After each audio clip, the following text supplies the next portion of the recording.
Yahweh telling people His 7 feasts.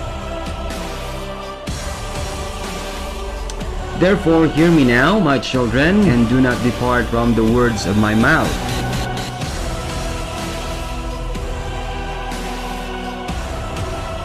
There is no longer Jews or Gentiles. We are all in this one fold because we entered through our belief.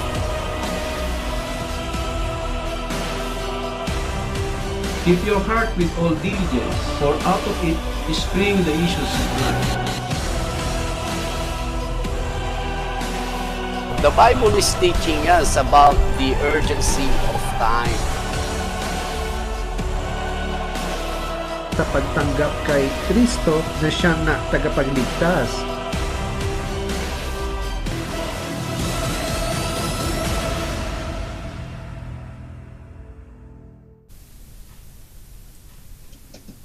Welcome po sa ating programang The Bible Kape. Welcome.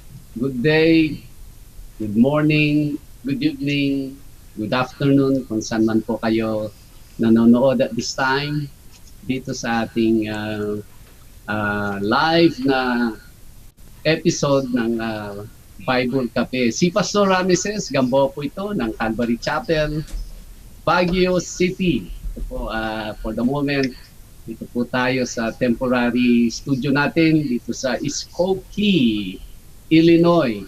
At dito nga po tayo sa household ni Pastor Jerry Nulod together with his family. Salamat po again for allowing us to stay sa inyo pong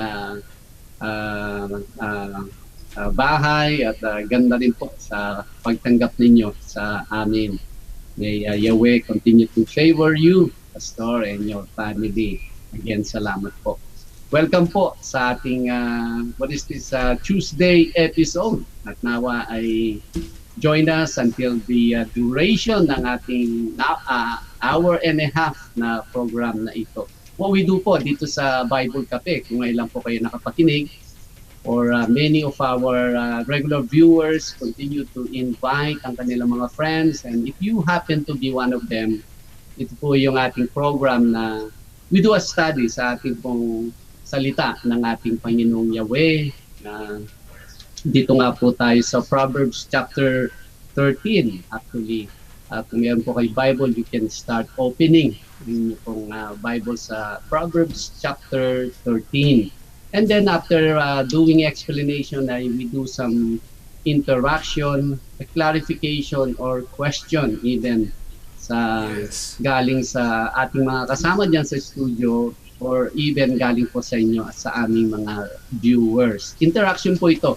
And also, ang one thing we can serve you through this program ay yung pong sa kakapakinig po natin sa mga messages sa pulpit ay sometimes we need more explanation or clarification sa understanding natin regarding sa ating kaligtasan bilang Kristiyano. That's one thing that we can also magagawa natin dito sa programang ito. Ayan, keep that in mind. At welcome po inyong mga katanungan, inquiries, as long as they're not so technical o mga pang Bible school, pang Bible college ng mga tanong. At we just wanna keep this simple na program sa mga lay people like us. Hindi po ito patalinuhan or anything like that. It's just a program, a community of believers like you and us na kumbaga, we just wanna enhance, we wanna bring kung ano po yung more relevant na mga subjects patungkol sa pananampalataya natin, patungkol sa salita ng ating Panginoong Yahweh. Ayan. Salamat po at mukhang we have some delay joiner dyan sa studio natin sa Baguio. At the moment ay isa pa lang ang aking kasama dyan, co-anchor. I'm not sure kung nakarating na siya, yung isa. Anyways, kumusta na dyan sa Baguio? Ano na bang oras natin dyan? Hello po, Pastor. Magandang umaga po dyan sa Amerika, dyan sa Chicago, Illinois. Dito naman po, Pastor, sa Baguio City. Ang oras po dito ay Bible Kape Time na! Ayan. So, hi guys! Happy Tuesday po dito sa Baguio City at sa different parts ng Pilipinas. At magandang umaga naman po dyan sa ibang part ng Amerika. Dyan po sa may Chicago, I guess ay mag-lunch time po in a few hours na. So, ayan, Pastor, join us dito again sa program na Bible Kape. Once again, Bible Kape is brought to you by Calvary Chapel, Baguio City, in cooperation with Leader News Philippines, na kung saan ay pinag-aaralan po natin ng Biblia, na kung meron po kayong mga question, inquiries, clarifications, and suggestion po na topics, ay pwede nyo po kaming samahan, or you can drop your comments dito po sa ating chat box.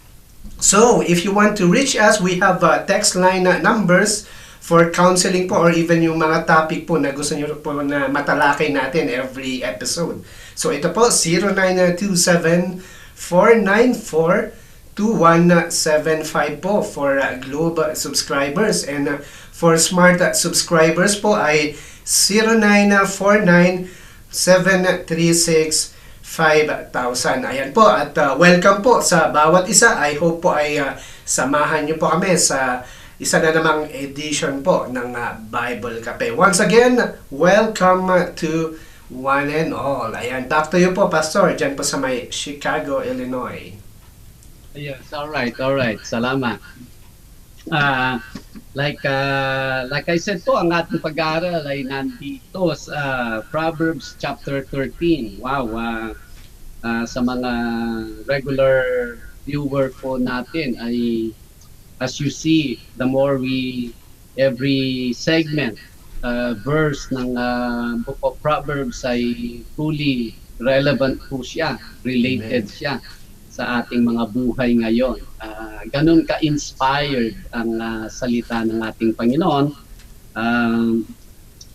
Old Testament, New Testament scriptures, ganun pa rin ang hatid po niya sa atin. Ang idea ng ating Panginoong Yahweh is to give us guidance, give us the specific steps sa buhay na ito, dahil siya ay natutuwa pag ang ating mga buhay ay nagiging ganap, pero hindi po mangyayari sa pamamagitan ng kung ano lang yung gusto nating gawin sa buhay na ito. Sabi nga ng isang linya sa Jeremiah na ang ating mga puso ay sick. Kumbaga, may sakit ang ating mga pansariling kalooban. Kaya kailangan talaga natin ng guide nang gagaling sa ating Panginoon. At salamat naman sa panahon po natin, we have 66 books na coming from Yahweh to guide us every step of the way, making sure until the very moment that we will stand before Him, hindi po nagkulang ang ating Panginoong Yahweh. Tulad po ng Proverbs, no? If we will look at them, meron siyang practical advice, meron siyang spiritual guidance. You cannot lose as long as you consider them precious, consider them important, at itugma natin ang ating mga buhay according sa kanyang mga habiling. Yes. Dito po ang ating start ngayon ay sa verse 8 to verse 12 po tayo dito sa Proverbs chapter 13. Ayan. Nang sabi po niya sa verse 8, I'm reading sa New King James po, if you wanna join us.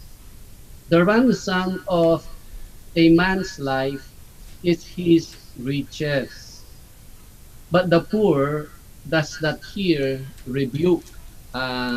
Kung titingnan ko po ito ay parang hindi connected yung dalawa. Pero hindi po sila connected kasi ito dumaan ng wisdom ni Solomon, at this is how he expressed itong kalagayan na ito o itong fact na ito. The ransom daw of a man's life is his riches, but the poor does not hear rebuke.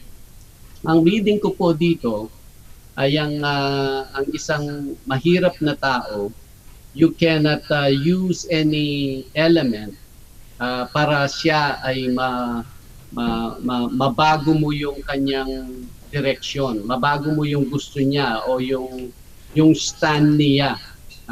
Hindi mo pwedeng sabihin na o sige, pag hindi nagbago yung decision mong yan ay ito, kukunin ko itong kaya lang wala naman pala siya. You see, wala naman siya. Kaya ang mangyayari is you cannot rebuke the poor person. Ang poor person, pwede siyang mag-stand kung ano yung pwede pong negative or positive kasi ito eh.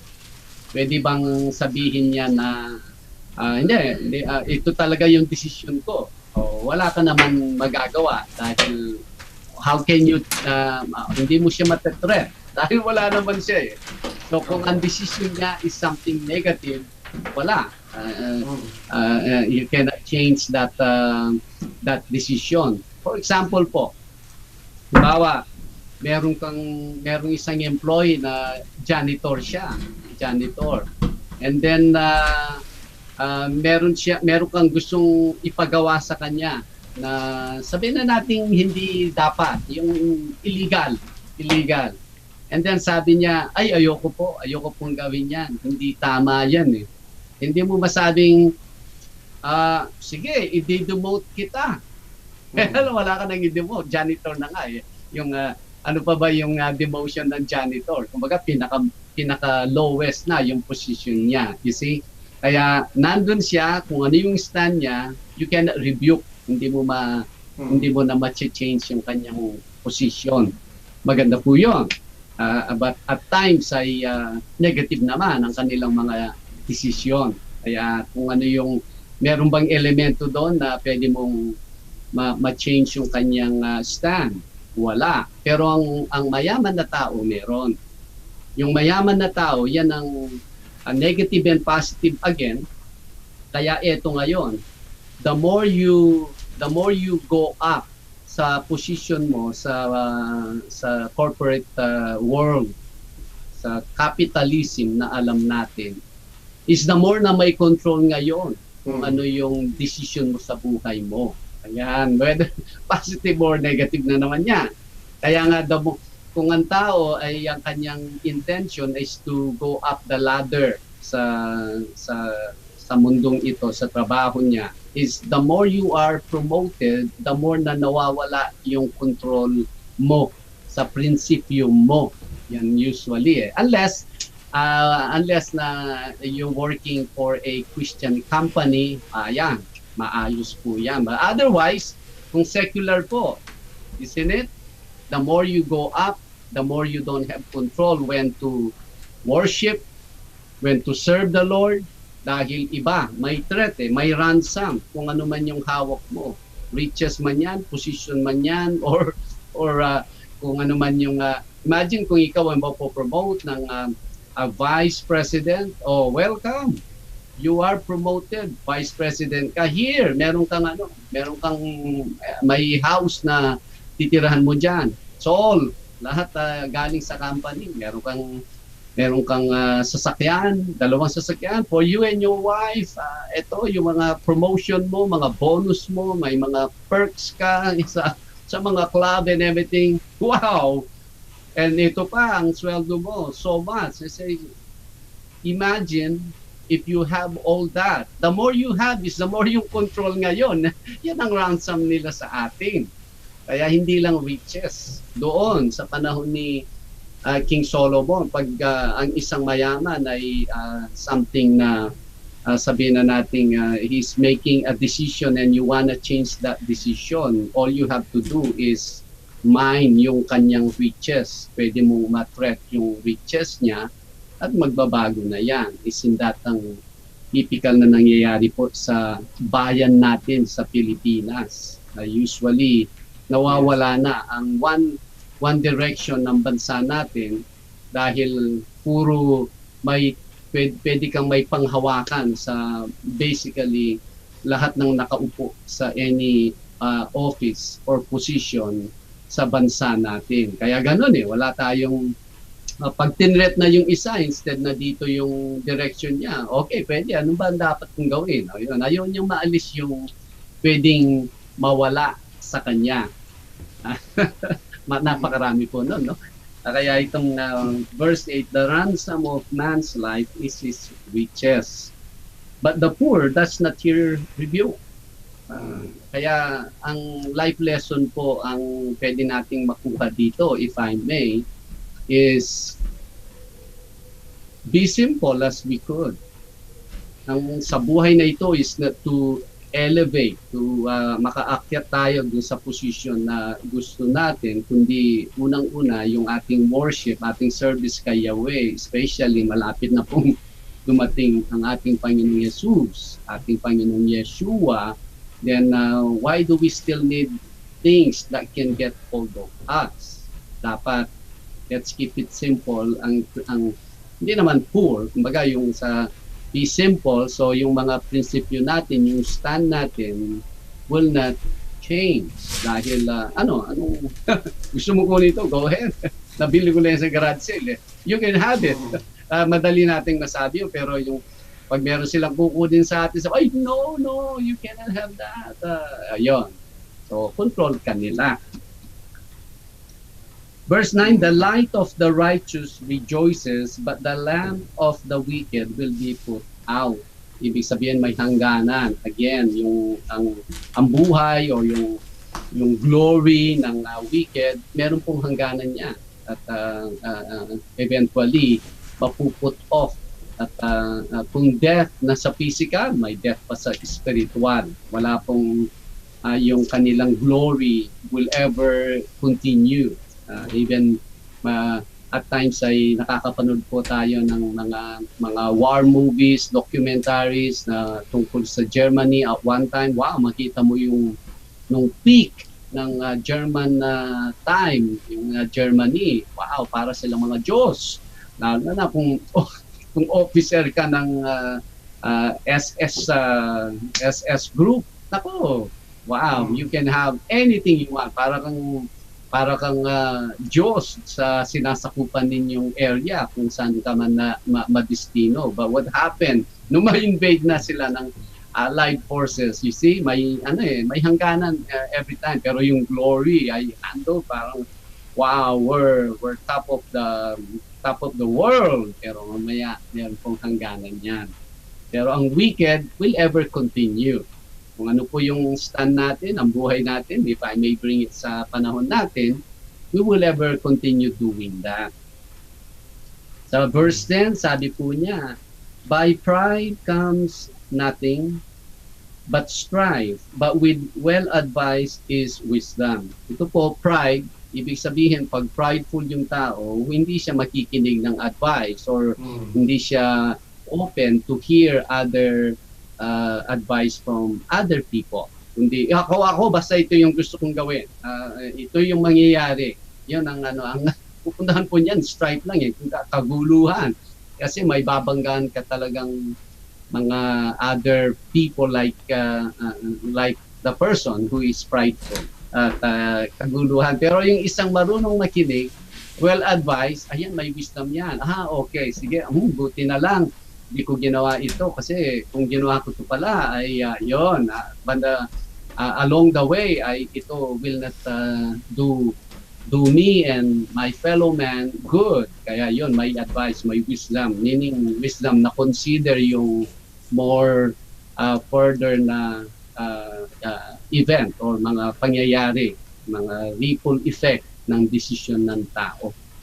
I guess ang lesson po natin ay yung pag meron po tayong na put together na composed na kaisipan, we should bring it to the Lord. Number one na yan. Pangalawa is also consider yung advice, consideration ng mga other Christian people around us. Alam po natin, even sa loob ng gawain, yung mga prideful, they just do things without even considering the advice, even the advice ng pastor mismo. Basta ako ganito. Ayan, mga prideful ang mga ganun na pride. 11, wealth gained by this honesty will be diminished, but he who gathers by labor will increase. Ayan, typical po sa panahon natin is, I'm sure sa panahon din ni King Solomon, na meron po akong naririnig sa mga taong nagsusugal.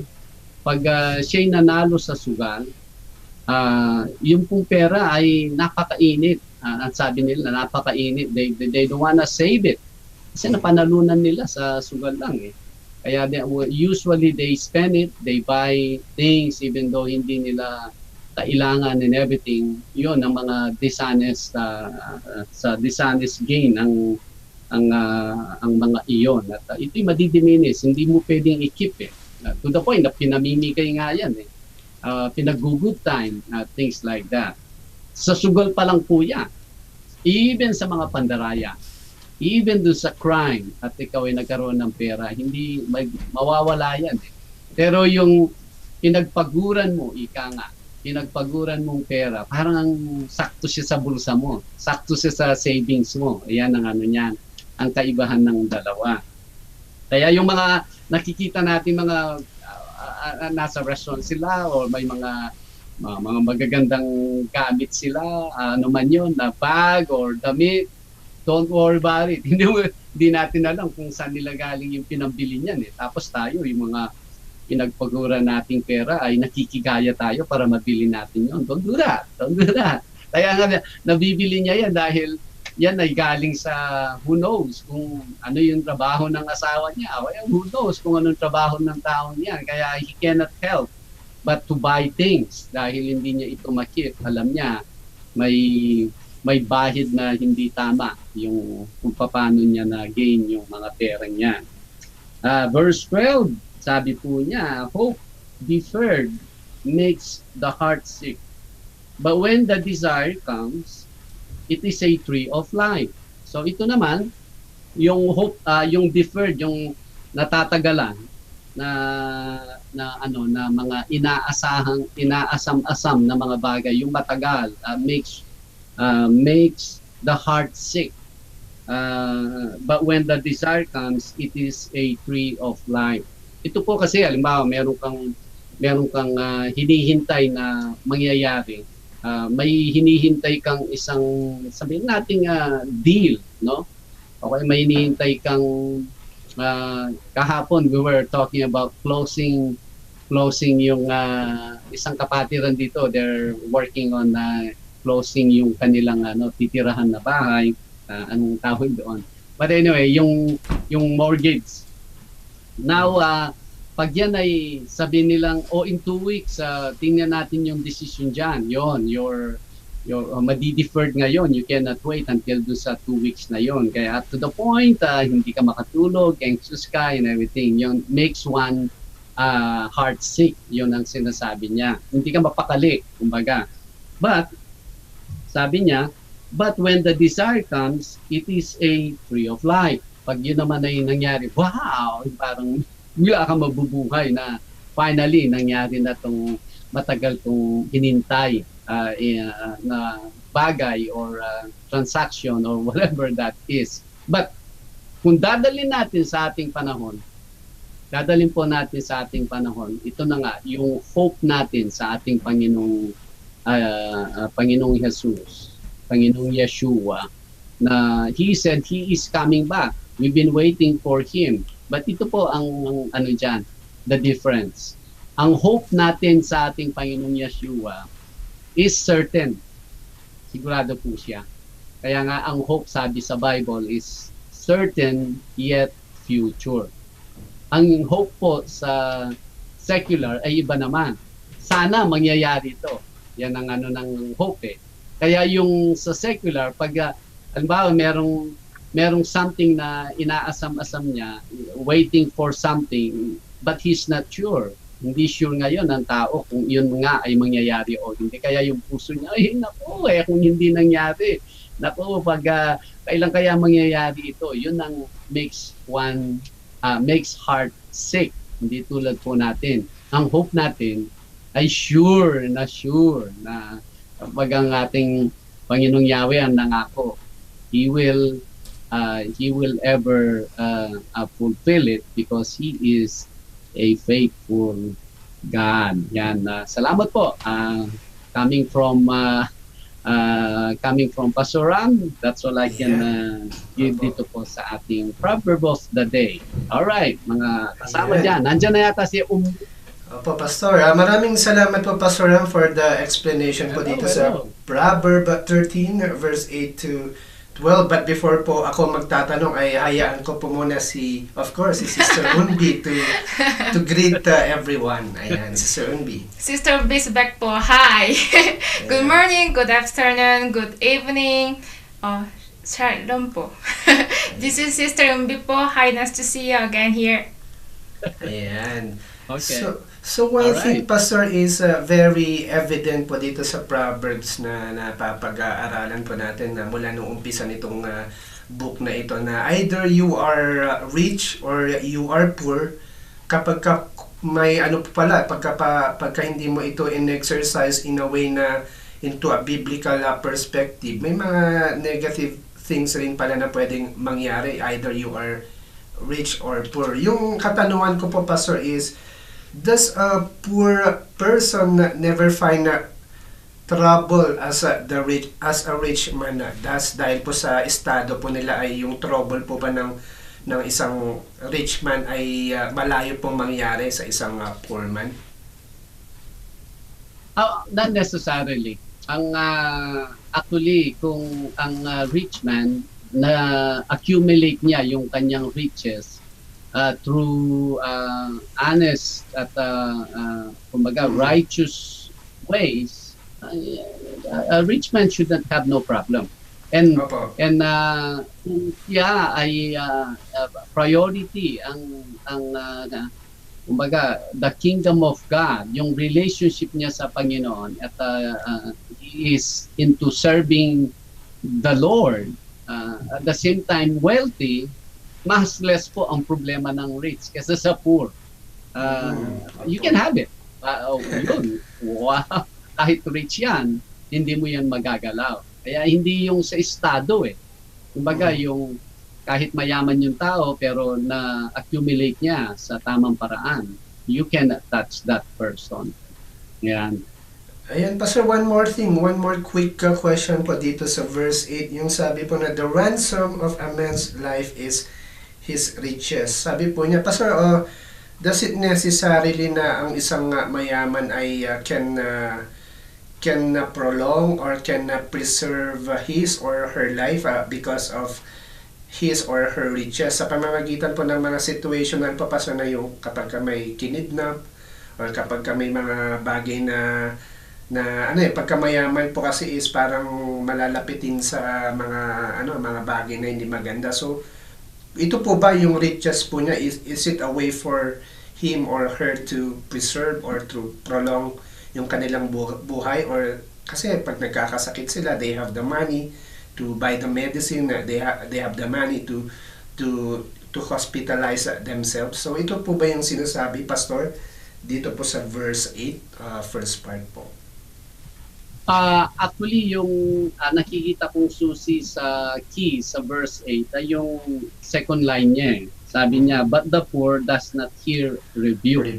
Ang ibig sabihin, ang rebuke kasi contrary sa iyo. Halimbawa, ito yung patungo tayo. And ang rebuke ay yung pasalubong kasi. Yan, pasalubong. That means you have a direction, yet something else trying to push you back or trying to stop you from that direction. Okay. Diba? So the rich people, you can easily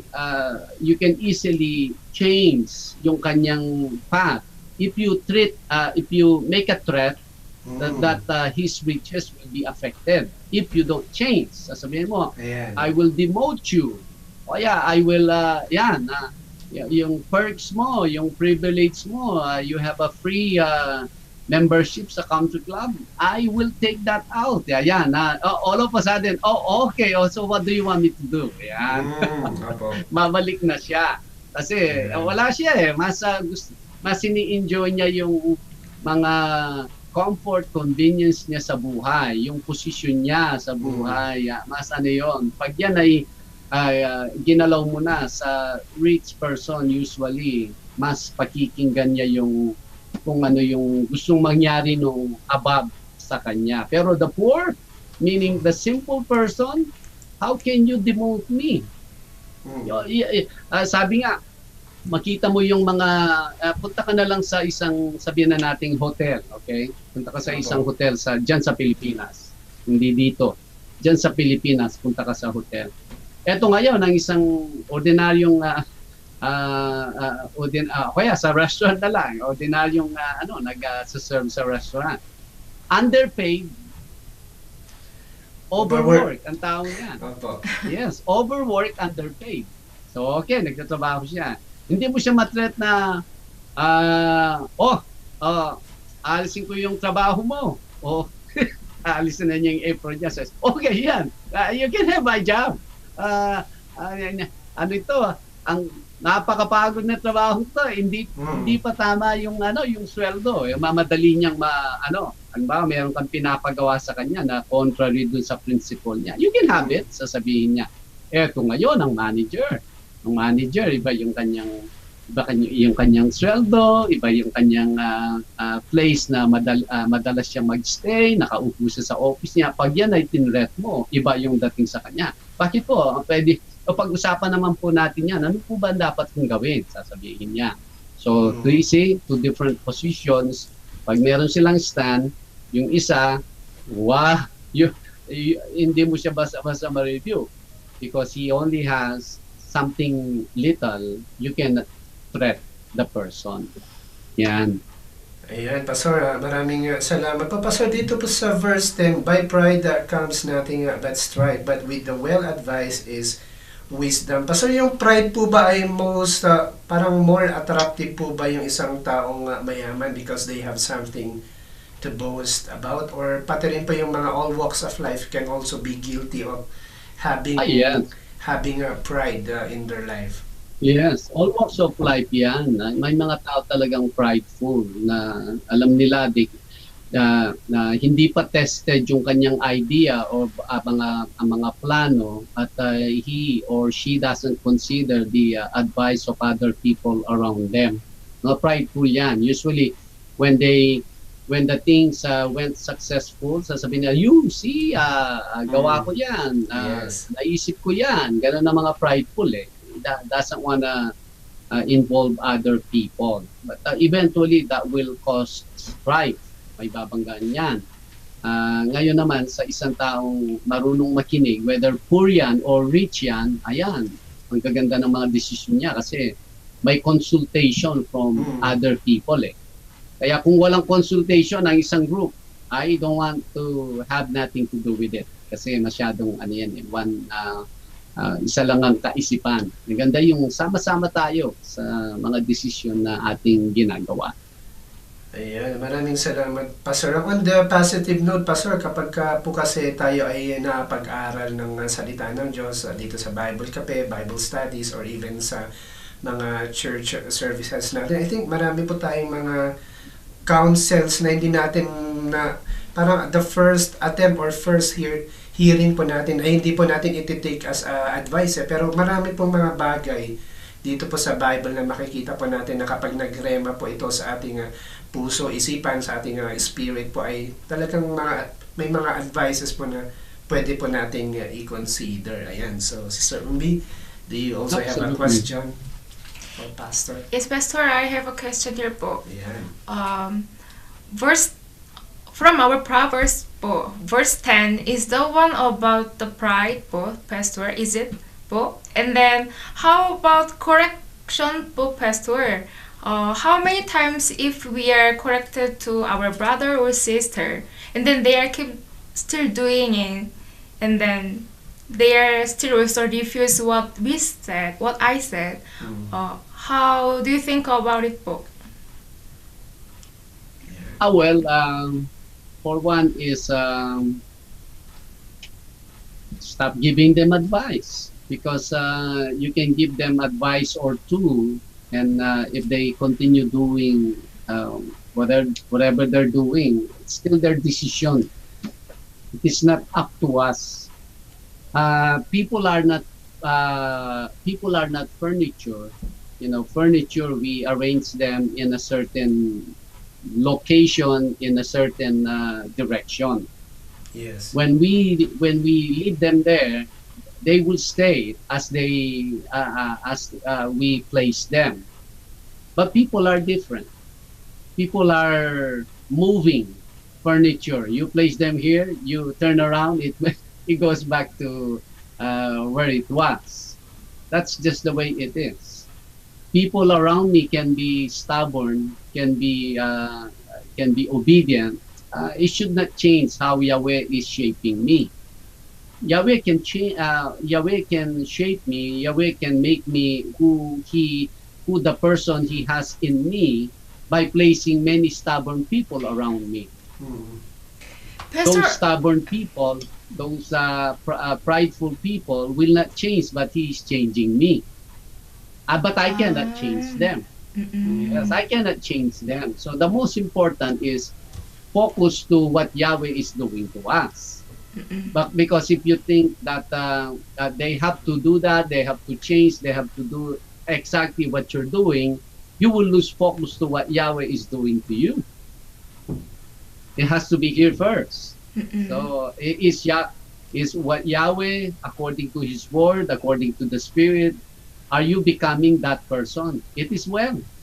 It is well. You cannot make everyone agree or do the same thing as we are doing. But find people that can actually going to the right direction. That's why at church, in our church, if the person is not into righteousness, he can leave the church. He can find other places. He can find other churches. Because we want to gather a family, like-minded, like-hearted people, that we just want to be a simple worshiper and servants of Yahweh. Yeah, is it also we can say that maybe someday, we don't know, only Yahweh's know the timing, that's why maybe not us, maybe some other people, those can be used by as a tool for that brother or sister both. Maybe not. Maybe not. As long as I am changing, that's all it matters. Because I'm not. You do your best, trying to share to them, to warn them. After that, there's no more you can do. Ayan. Because that's their life. Pastor, yung pride po na sinasabi dito, yung hindi po nakikinig sa advice, di po ba? Pero marami pong along the way po, Pastor, sa buhay po natin, marami po tayong advice na maririnig, mga such thing as practical advice kung paano natin ibubuhay ang buhay na ito and everything. Pero paano po ba natin i-weigh in, Pastor, yung consideration dun sa mga advices na binibigay ng mga tao sa atin? Kasi they have a different perspective sa atin po, yung mga taong nakakakita sa atin, Pastor. Pero how far are we going to consider those advices? Kasi karamihan sa mga advices ng mga tao, iba-iba eh. So how can we try to evaluate them or weigh them na ito'y makakabuti po sa atin? Yes, tama. Well, number one, we seek advice to those who are into the principles of Yahweh also. Because we do not take just any advice. Generally, we're looking at a general perspective of two different kinds of people. One that takes advice and one that doesn't take advice. That's what the whole matter here. Of course, if you know how to take advice, you're pretty much a teachable person. If you are humble, you are a humble person. You seek advice from people. But of course, the kind of people, that's another subject na naman yan, di ba? That's another subject. Pero may mga tao kasing they're so prideful. Once they put it together in their mind, nako, you cannot change that. Kaya every time I meet people like that, I pray for them, but I will not waste my time because there is no way that I will waste my time to those kind of people. That's your life, you know. That's your life. Who knows? Maybe maybe it so happened that Yahweh brought me to you. I can say a few Yes. words, but if you don't listen, that's your life. You will give account. You are accountable to your life. Ganun lang naman ang what we do when we encounter such people. But the lesson here, let's not be that person. Mm. Yan, when we have something to do, it's always good to consider Mm. advices ng mga people around us, and what kind of people? Of course, those people who are into the principles of Yahweh. Not everyone. Pas- Yes. Pastor, I have Just one everyone. That's one it. more question po. Okay. Is that part of making sin po, Pastor? Because we are living this kind of modern life. Unlike my parents' period, that time there was no any sharing about Bible, those things. But right now we have every gadget, and then we have Bible also, and then we have a lot of churches. Those who are preaching in a right way or wrong way, I can say. But we have a lot of Yeah. chances to listen all of words from Yahweh po. So we can say, is it part of making us sinful? Part as making us sin. Sin. Yes po. Oh, okay.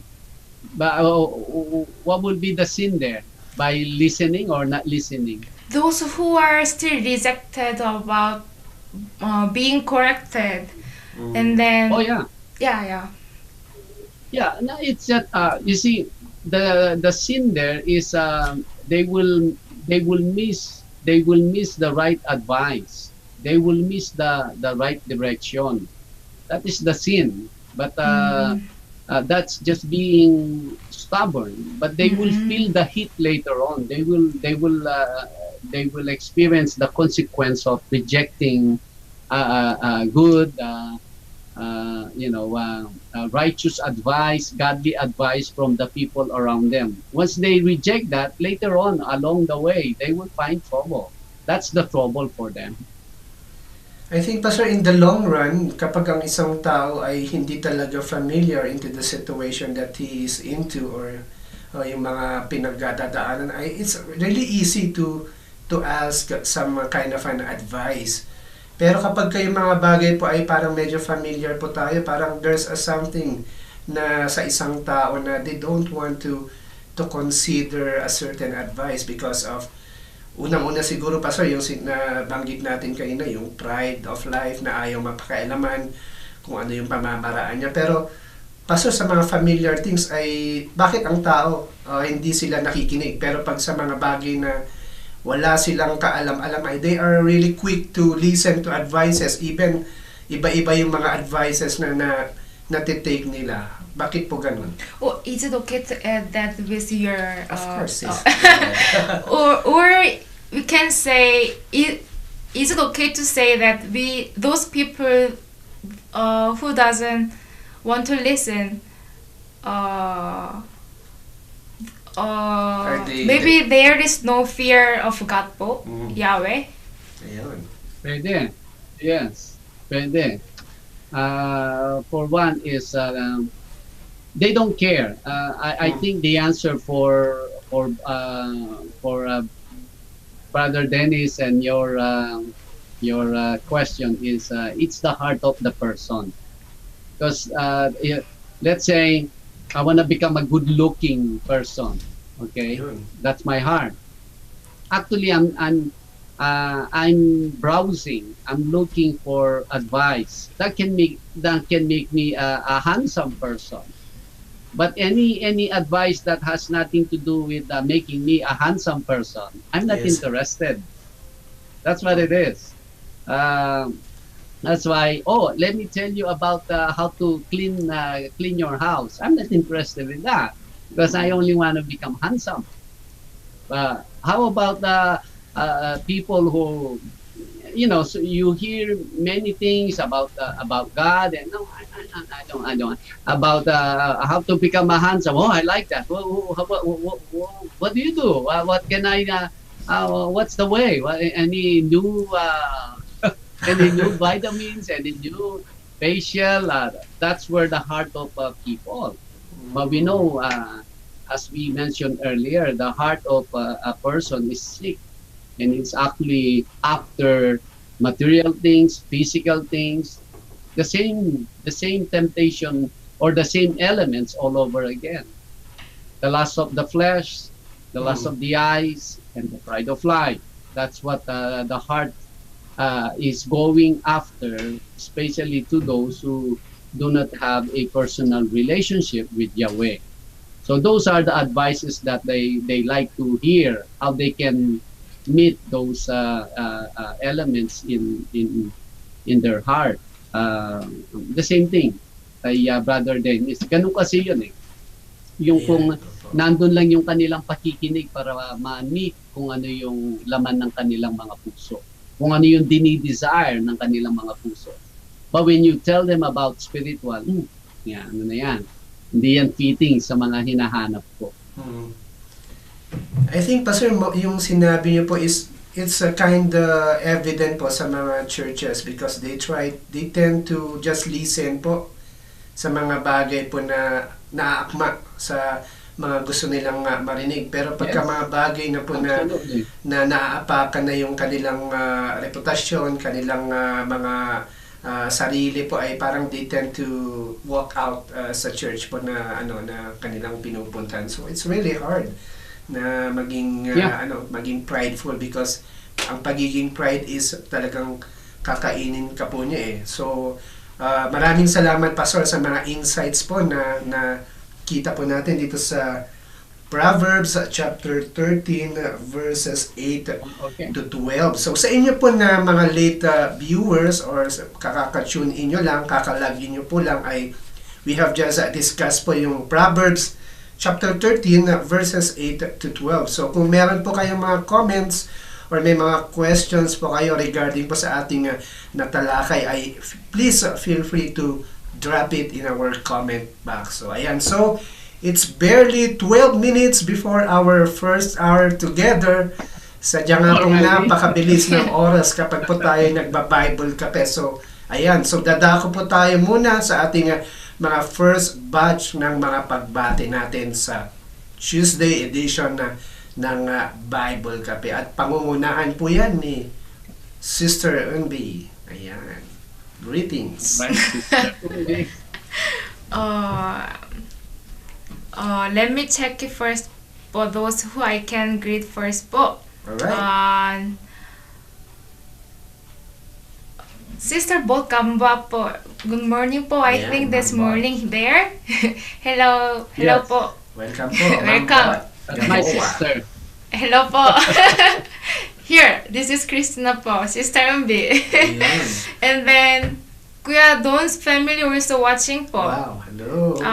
And then, Kuya Benedict. Hello po, Kuya. I'm here. And then, Brother Dennis, those I can check it out for right now po. Okay, I will start with Mama Rosana's Sana Flower. So, napagkakamalan ka po, Sister Rosana na flower siya, pero hindi naman. Pero anyway, sabi niya, hello, my Bible Kape family. Ayan, maraming salamat, Alright. Sister Rosana, sa inyong greeting sa amin. Also with us, si Sister Christina, dyan sa may Quezon Hill. Ito pa yung daughter ni Nanay Lolit. Ayan, Sister Christina. Yes. Kamusta ka nga po? Welcome back to Bible Kape. I hope that you are learning dito sa ating Tuesday episode ng Bible Kape. And si Mama Rihanna Samaniego is also joining us tonight and wants to say hi to everyone. Actually, nag-wait po siya dito. Also, kay Nanay Tess Rodrigo. Ayan, si Nanay Tess. Kamusta na nga po kayo, Nanay Tess? Diyan po sa may Quezon Hill. Ayan, Nanay Tess. Hello. Also, sabi po ni Mama Rosana de Guzman, good morning, Bible Kape family. Ayan, so hopefully after few months ay magiging Bible Kape community na po ito. Ayun. So, andito rin po si Pastor Ray Makadangdang ng Paniki, Calvary Chapel, Alright. Paniki, Tarlac. Also, si Mama Crema Canlapan, regular viewer po natin ito. Sabi po niya, hello mga kapatad, my Bible Kape family. Ayun, kapampangan Hello po. po yata ito, mga kapatad, sabi po niya. Sabi rin ni Ma'am Rihanna Samaniego, hello po sa ating lahat. Ayan, everyone na nanonood po sa Tuesday edition, hello po sa inyong lahat. Also with us is si Sister Tanya Vergara Adrias. Hello sis, kamusta ka dyan? Hi, ate. Abangan namin ang inyong katanungan. I think merong pumasok kanina. Babasahin po natin yan. Maya-maya lamang. Then Sister Vilma Kayaban wants to say hi to everyone. Also with us si Ma'am Mina Tolentino. Welcome po sa Bible Kape. Ayan, welcome po sa lahat. Then kay Ma'am Josefa Antonio Hovater. Nag-wave rin po siya sa lahat. Ayan, si Ma'am Jo Alano is with us also. Then sabi ni Ma'am Mina Tolentino, hello Pastor Rama, good day to you there in Illinois. Ayun. What do you have there, Sister Unbi? From Sister Ronnie. Yeah, Sister Ronnie. Have a great day po sa inyong lahat, mga kapatid po. And then that's Chef Ronnie. That's Brother Ronnie. Yes. brother Ronnie, po. Chef. Yes. Hello po. And then All right. Pastor, okay. Pastor Raman, Renan. Pastor Renan message in our character po. Wow, what is that? What did they say? Hello to everyone daw po. Good. Hello po. Who else? Maybe he has a dictionary. May translation po siya, Pastor. Translation. Yes. Anyone else? This is a great Sister Rose na po, Brother Dennis. Not yet, okay. Thank you po, Pastor Ram, Ayan. sa message may kilala po kasi. Okay nang... good. Dennis po. Thank you po, Pastor Ram, sa message. May kilala po kasi ako na ganito ang ugali about the pride. Pag-pray na lang po natin siya. Ayun, sabi ni Mama Rosana de Guzman. Sabi rin po niya dito is, thank you po, Pastor Rick, sa Bible study po kagabi. Thank you po sa aking brother and sister, sabi po niya. And Ma'am Jo Alano wants to say good evening po, pastors. Actually, ang pastor po dito si Pastor Ram. Kami po ay hindi po pastor. Ayun. Si Sir Axel Oliver is also joining us tonight. Wants to say good evening po to everyone. And Brother Rick de Guzman. Ayan, Brother Rick, kamusta ka? Na-miss ka namin last Saturday and Sunday. Hope to see you soon. And Brother Jed also is monitoring us tonight. Hello, Brother Jed, Sek, Hyra, and yung mga Quezon Hill Squad. Ayan, I hope that you're joining. And Pastor Ram, baka meron rin po kayong... Ayun, si Rebecca. Pastor Ram, back to you po sa mga greetings mo dyan sa Amerika. Alright. I see si Sister Malu Samson Lacanilao at maya pa abak kaya katamu kay Brother Ver Libranda is also with us. Brother Ver, magandang umaga sa atin. Sister Violi Datuin is also online watching, perhaps cooking now the breakfast for the family. Sister Violi, magandang umaga po. At Sister Nena Navarro is watching us. Magandang umaga, gabi naman diyan sa sa what do you call this, Alaminos, Pangasinan. Please give our regards to everyone, Pastor Mike and family. Merong comment si my sister Gamboa. Sabi niya, thank you Pastor Brother Ram for your teaching on how to apply the word in our lives. This is the reason. Wala ba sa inyo? Meron po, Pastor. Okay, I'm sorry. Okay, now let me continue. I don't know, for some reason, pag pinipress ko yung read more, ay lumalabas naman tong mga emoji na mga faces. Si Brother Ed Mosqueda is watching us. Hello Brother po. Ed, magandang umaga. Hello po. Si Sister, what do you call this, si your better half is also watching us at the moment. Sister Imelda. I'm sorry, Sister Imelda. Pastor Anan. Anan Ayun. Mangonon. Oh yes, I will si Jerome, Brother Jerome. Ayun. Calico Brother Giron is watching us. Brother Jerome, magandang umaga sa atin. Nauna kami ng 2 hours dito. Si Yes. Sister Belen also, Moleski is watching us.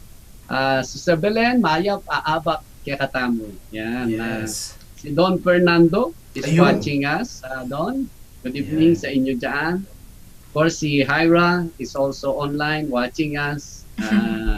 Ate Malu, Vergara. Ayun. Ate Malu, magandang Nice. umaga sa atin dito sa US. At ganoon na rin kay Sister Alma Alcoba dyan sa may San Pedro, Laguna is watching us. Ayan, magandang gabi po sa inyo. Sister Aida Olais, na-mention na ba? Negative pa, Pastor. Okay, Sister Aida, good evening. Lord willing, malapit na po ang ang aking pagbalik at nawa ay we can continue ang mga activities natin dyan sa church. Sister Edeline Yabut Poitas is also watching us. Sis, magandang umaga. Magandang umaga rin kay Pastor Rick. Salamat sa Bible study last night. At nakita ko yung mga pictures na Ayan. pinost ninyo. Salamat. Basically, na-greet na ang lahat. At nandyan din si Indy. I-greet ko sana si Indy. Nandyan naman siya. Dumating po. Yes. Sister Ayan. Sister Violetta also gave us greeting po. comment po, Pastor. Yes. What does it say? Yes. Good morning po, Pastor it say? Ram in Illinois, and Sister Unbi and Bro Dennis in Baguio, Ayan. and to all Bible Cafe family. Have a Ayan. blessed day to Alright. all. Yes, Ayan. yes. Alright. Ayun. Ayan. Meron din siyang greeting si Sir Violi. Good evening, Bro Mm. Gigi Santos from US Embassy, Philippines. Thank you Ayun. for watching. Ayan, salamat Sir Violi for inviting your friends to to join us dito sa ating Bible Cafe program, no? Program. Ayan. Sister Leia Hopper is watching Ayun. us. Yes, Welcome po. po. Good morning, everyone. Yan. Good morning, everyone. Good morning din, Sister Leia. Hope everything is well sa atin dyan. All right, that's actually our greeting for the day, and we will greet them as they come. Si Sister Yes. Carla Punsalan pala. Ayun. Opo. Marculeta. Kapatad, Maya Paabak Kekatamo. Okay, welcome sa ating Tuesday na episode. Ayun. Chef Ronnie Guillermo, kanina nga na-mention ninyo. Salamat. Chef, Opo. this is yung blessing ay eto, meron tayong lighting dito na Wow, very maayos, no shadow. And kaya lang itong natin chromatic ay away ang ating main key engineer sa studio, kaya hindi pa gumagalaw sa likod ko. Akala ko po, Pastor, blackboard yan eh. Ha? Akala ko po, Oo, blackboard. hindi. Ano ito? Chromatic na po pala yan. Ito. Wow. Yes, ito yung gagalaw Nice. to once pag ito ay nandiyan si Engineer Oliver. Aha. Meron lang silang training workshop na Opo. I think kino-conduct sa Tacloban. But once sila po ay makabalik, siya ay this is it. Magiging dagat sa likod ko.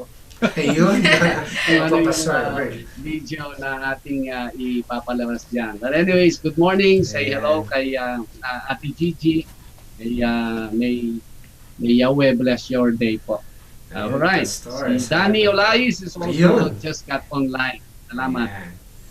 Maraming salamat po, Pastor. And we're looking forward to it, Pastor, na makita po yung mga background po dyan sa may likuran nyo. And anything that we miss, Sister Unbi, before we move on to our first question for tonight. And one thing that I want to shout out is Sister Imelda Harapa wants to say good morning, Bible Cafe family.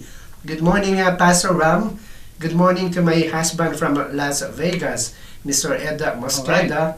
God bless. Watching Yeah. here from Gumaca, Quezon. Ayan, ito pa yung Alright. greeting ni Yes, Ma'am nice. Imelda. Ayan.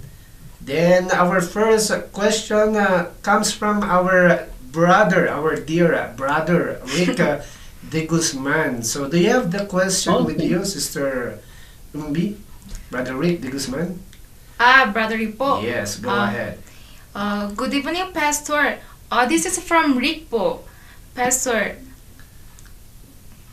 Good evening, Pastor. I just have one question. Mhm. Can a Christian corrupted by his or her riches? Ayun. Again. Good evening, Pastor. I just have one question. Can a Christian corrupted by his or her riches? Can he be corrupted? Yes po. Opo.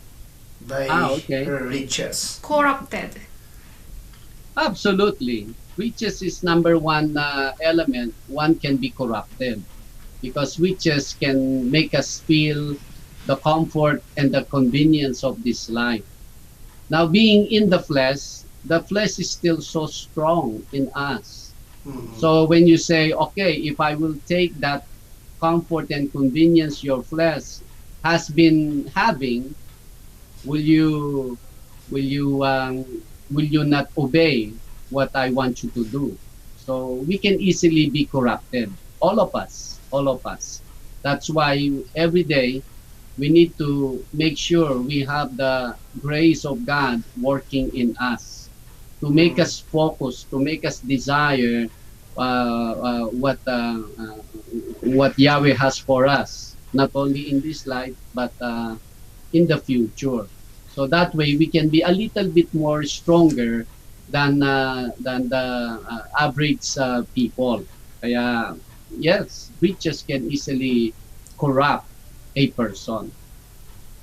Ayun, So not to maraming- desire. The lesson there is in this life. I don't know how many, what is the percentage, but at least 90+% people desire riches. Amen. People desire riches because they think riches will secure their lives. But in reality, riches can actually make us stop or make us change direction, especially when we are already Christian and to where Yahweh wants to bring us. Riches can actually a strong element Mhm. that can pull us either to the left or to the right. Just be careful when it comes to riches. Desire the Lord more than anything else. When the riches comes to us, that desire will still be our priority. Should be. Yes, opo. Even me also, Pastor. Pastor is here, Brother Dennis is here, and a lot of elders are watching us. Yes. So it's quite shy, ashamed to say this one. I am not that much live a long time, but until now also, I saw a lot of people who are really true followers. Maybe I can say Okay. if it's allowed. Even for them, when they have a lot of money on their hands, it's really is to turn back. It's really is to change their whole life. Po. I saw a lot. Even Yeah. even we assume that person maybe no, but who knows that? But because until now I saw even that kind of person also they have been changed, and then it's better. That's why in the Bible said I think it's better that we have experience or we grew up as a poor. I think that's really part of blessing po for me. Okay. Ayan, Pastor Ay, po. Yeah, pwede. But sometimes a person used to be poor. That is also not a sure thing that he will easily let go of. Let's say used to be poor and then became rich. That he can easily give up the riches, his wealth. Usually no. Usually no. It is the heart really, because he learned how to be nobody non-significant, non-important part of society in the neighborhood, and then now the person has riches, but now everybody listen to him. Let's, for example, Pacquiao. Yes. I saw Opo. Pacquiao's house in General Santos. We went there. Mhm. We saw their little compound with his relatives, uncle and aunties. We see how simple, how really their situation. And now he has he has a big house and everything. He has all kinds of businesses, and he's so prominent. He's so popular, a senator. Do you think Yes. Pacquiao, if you say, "Oh, I will take out your salvation," but the exchange is you become again, you live again in that place? I don't know. Yes What po. Pacquiao will imagine. Yes po, I yes don't know po. what Pacquiao will say. He say, Yes po. "Okay, you can have it back again. I just want to be with the Lord when I die," and then go back to that place. That's why it is really the heart of the person. Sometimes the heart of the person matters. Let's say you used to be poor. Oh, I know how to be poor. And then all of a sudden, your life become well. And then someone say, "Oh, I will take everything." That's all right. I know how to be poor. Yes po, That's yes the po. thing there. Yes. Yes po. Riches are dangerous, especially when your heart is not shaped yet according to Yahweh. Yeah.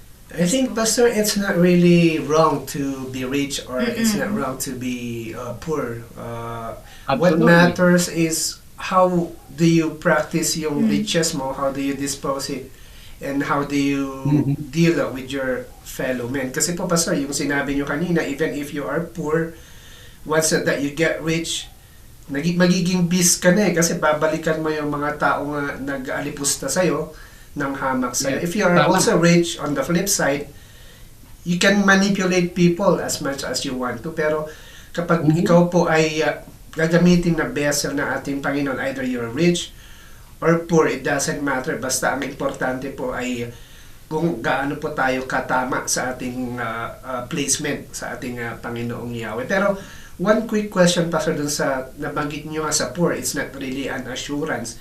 Paano po natin na-explain pa sa yung sinabi sa Bible na yung mahirap po na maligtas ang isang taong mayaman? Mas madali pang ipasok sa butas ng karayom ang isang camel, Pastor. How far is that scripture na nabanggit when it comes to when we are talking about people who are rich? Oh yes. Well, it's the same thing din yan. Siyempre, yung context dyan, yung young rich ruler. Yung young rich ruler, he was a practitioner ng Torah, meaning he obeyed the instructions of Yahweh by having a mindset of under the Mosaic covenant. Meaning, ang alam nila, when you obey, sure, under Mosaic covenant, you will be blessed physically, materially, emotionally, psychologically, spiritually, you name it. Kasi under Mosaic covenant, you obey the Torah out of your own strength. But then again, he went to Yeshua at he called him good teacher. Ang good teacher that means you are exact. Everything you say is the right thing. So you tell me. Ayan, doon ang mali ng young rich ruler . Kaya inulit ng ating Panginoong Jesus yan. Sinabi niya, "You call me good." Sabi niya. Ang ibig sabihin niya, so what I'm about to say is exact. And then nung sinabi niyang at the end of their conversation, nung sinabi niyang you sell all your possessions and follow me, yun kasi, that is exact. That's what that young ruler needs. And umalis siya. You see? Meron kasing context yun eh. Siya na ang nag-approach sa ating Panginoong Jesus, Yeshua, just to, parang naghanap lang siya ng punctuation dun sa sentence na niya eh. Dahil siya, lumaki siya sa mayaman na family at siya ay ino-obey niya yung Torah. Gusto niya lang marinig sa ating Panginoong Jesus na, yes, okay ka. Yun lang, period na lang. But nothing will change kung ano na yung mindset niya. The wealth must be part of his life. You see? Ayun ang kaibahan nung, kaya sabi niya, mas mahirap yung pumasok yung mayaman sa kaharian ng Diyos more than sa isang kamelyo papasok sa butas ng karayom, because that person, he doesn't know Jesus yet. He doesn't know Yeshua yet as his personal Savior. Kaya sa atin, balik na naman sa atin. Mahirap tayo. We were poor. We came to know Yeshua. Dapat si Yeshua lahat ang hawak natin. Whatever is outside, yaman man siya o poverty, is only in the outside. Ang importante, hawak natin yung what is inside. You see? It can be riches dito. That's all right. Thank you. Thank you very much. Pwede ka matulog sa kama. Thank you very much. Pwede ka naman matulog sa sahig. Thank you very much. Nakahawak ka sa loob eh. Hindi yung wala kang direction. You just go, you just browse this life. At siyempre, kung nagbabrowse ka lang sa buhay na ito, all you want is the comfort, convenience ng buhay, kahit wala ka man hawak sa loob. Yun ang difference sa atin. Na kahit mayaman ng tao, na isang mananampalataya, nakahawak siya sa loob, alisin mo yung sa labas, it really doesn't matter. Hawak pa rin siya dun sa loob. Because naiintindihan niya yung kanyang kaligtasan. And the warning, the flip side niyan, ay yung let us not just desire wealth. Let us desire to hold on, to understand ang salvation muna natin and hold on to it no matter what happens sa buhay natin. More than asking promotion sa trabaho, more than asking for a better job, more than asking for more money in the bank. Yes. That will only be mga elements to pull us away from our walk as a Christian kung hindi pa po tayo ready. Yan. Opo, Pastor. I think that's the challenge na parang nai-impart po sa atin na no matter what we are in this life, ay dapat po ay we continue to hold on to the provider of all things, which is our Adonai Yeshua, our Yahweh. So before we move on to the next question, I would want to read some of the comments here. Sister Aida Olais wants to say, good morning, Pastor Ram. Good evening. Then, of course, with me is Sister Unbi, na late lang po. And hello, Bible Kape family. Also with us is Gyung Unli. Sister Sophie, how are you? Also, sabi ni Sister Malu Vergara, good morning, Pastor Ram. Good evening, Sister Unbi and Brodens.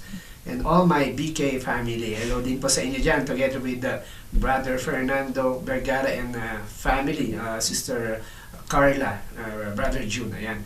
The great morning watching this beautiful program every day. May God bless us all, sabi po niya. Sabi naman ni Brother Jonathan Bakani, magandang umaga po, Pastor Ram, Chicago and USA. Good evening, Pilipinas. Good evening, or Baguio City. Bro Dennis, Sister Unbi, and all our brethren. Purihin si Yahweh. Yes, amen. Mabuhay po ang Bible Kape. Ayan. So, Sister All right. And from also Sister Violetta also, I admire the people, whether they are rich or poor, as long as they humble themselves in so many ways po. Yan, I agree po. Tama po yan. So, our next question, Pastor? Okay.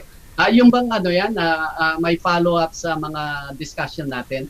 Opo, Pastor, yung comment po. Okay. Alright. Yes, salamat. May nakita po ba kayo dyan, Pastor, na pwede niyong basahin? Well, I see kay Sister Tanya and Opo. Pastor Renan Mangonon, they're actually related sa pinag-uusapan pa natin ngayon. Sige po, Pastor. Do you have there with you, Pastor Renan and Sister Tans? The comment po, Yes. this one. Okay, go. Is from Pastor Renan. Greeting to all from Lucena City, Quezon Province, Calabarzon, Region 4A, Luzon, Iceland, Okay. Philippines, Earth, Solar System, Wow. Milky Way Galaxy, Universe. God of all creation. That's a greeting. What about the question? How about the question that we have from... How about Yes, the question? yeah, here po, Pastor and brother. Ito talaga, Pastor Renan, lahat na, pati galaxy, sinama mo. Oh. Anyway, thank you, Pastor Renan, for sending your questions. Yeah. Localize lang, localize. Yeah. Alright. Here po, Okay. can the verse in 2 Corinthians chapter 8 verse 9 confirm that Jesus was poor when he lived on earth, Pastor? 2 Corinthians chapter 8 verse 9. Sabi po, Yes. Pastor, for you know the grace of our Lord Jesus Christ, that he was rich, yet for your sakes he became poor, that you through his poverty might become rich. Ito po yung Okay. scripture, Yeah. Pastor. Ang text na ito is not talking about the literal poverty and the literal richness. Kumbaga yung richness ng ating Panginoong Yeshua, you know, who He is. He has everything. Nothing is lacking in Him, in His glory. And Yes. yet, He came and He became submitted to the Father. Now, everything that He needs to do is must be from the permission of the Father. He became poor of that. And now, for us, at one time, we are no capacity to obey the law. We have no capacity to be right with our fellow men. We have no capacity to become godly or to remain right in our walk. But now we are. All of a sudden, we are so much more capable by the grace of God. Yun ang tinutukoy niya doon. But he's not talking about yung literal na poverty and wealth. Yan. Ang dito, I corrected myself not long ago na I cannot find a literal text na ang ating Panginoon is actually poor. All I know is he came from a simple family. Simple family. Yan ang alam ko because poor ay maisip natin yung poor, may mga lacking kasi sila eh.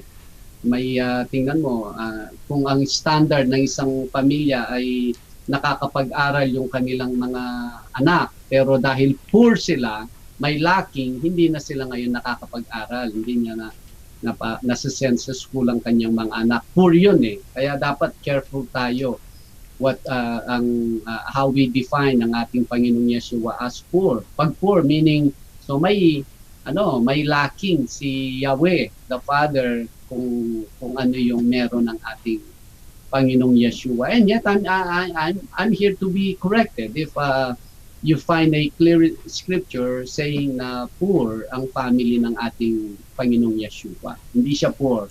It's just simple. That is sakto lang. Sakto lang. Yun. Yan po. Maraming salamat po, Pastor Rama, dyan sa kasagutan sa question pa ni Pastor Renan. Ayan. Then, before we read another question, sabi po ni Mama Leia Hopper, good morning everyone and have a blessed Tuesday morning to everyone. Sabi po niya. Sabi rin ni Mama Violeta Datuin, good evening bro Gigi Santos from US Embassy, Philippines. Thank you for watching. Ayan, welcome po. Nabasa ko na yan Brother kanina Gigi. Pero Ayan. meron siyang bagong greeting dito. Sabi niya, good morning to my Marcis Becca from Riverside, California. Yun ang Ayun. bagong greeting ni Sister Violi. Si Pastor Anthony Solis Ayan, just hello. joined us. Magandang gabi, Pastor Anthony. Ayan. Then sa may Roosevelt Farm. Tama ba? Calvary Chapel. Yes po. Roosevelt Farm. Parang ang laki ng ano dyan, property nyo Pastor Anthony. Opo, farm. Farm, Opo. So, halo-halo na yung inalagaan nyo. May tupa na, may kambing na, ganun ba? Yung may mga maamo, meron naman may mga sungay. Si Sister Wilda Diaz just joined us. Ayan, salamat po.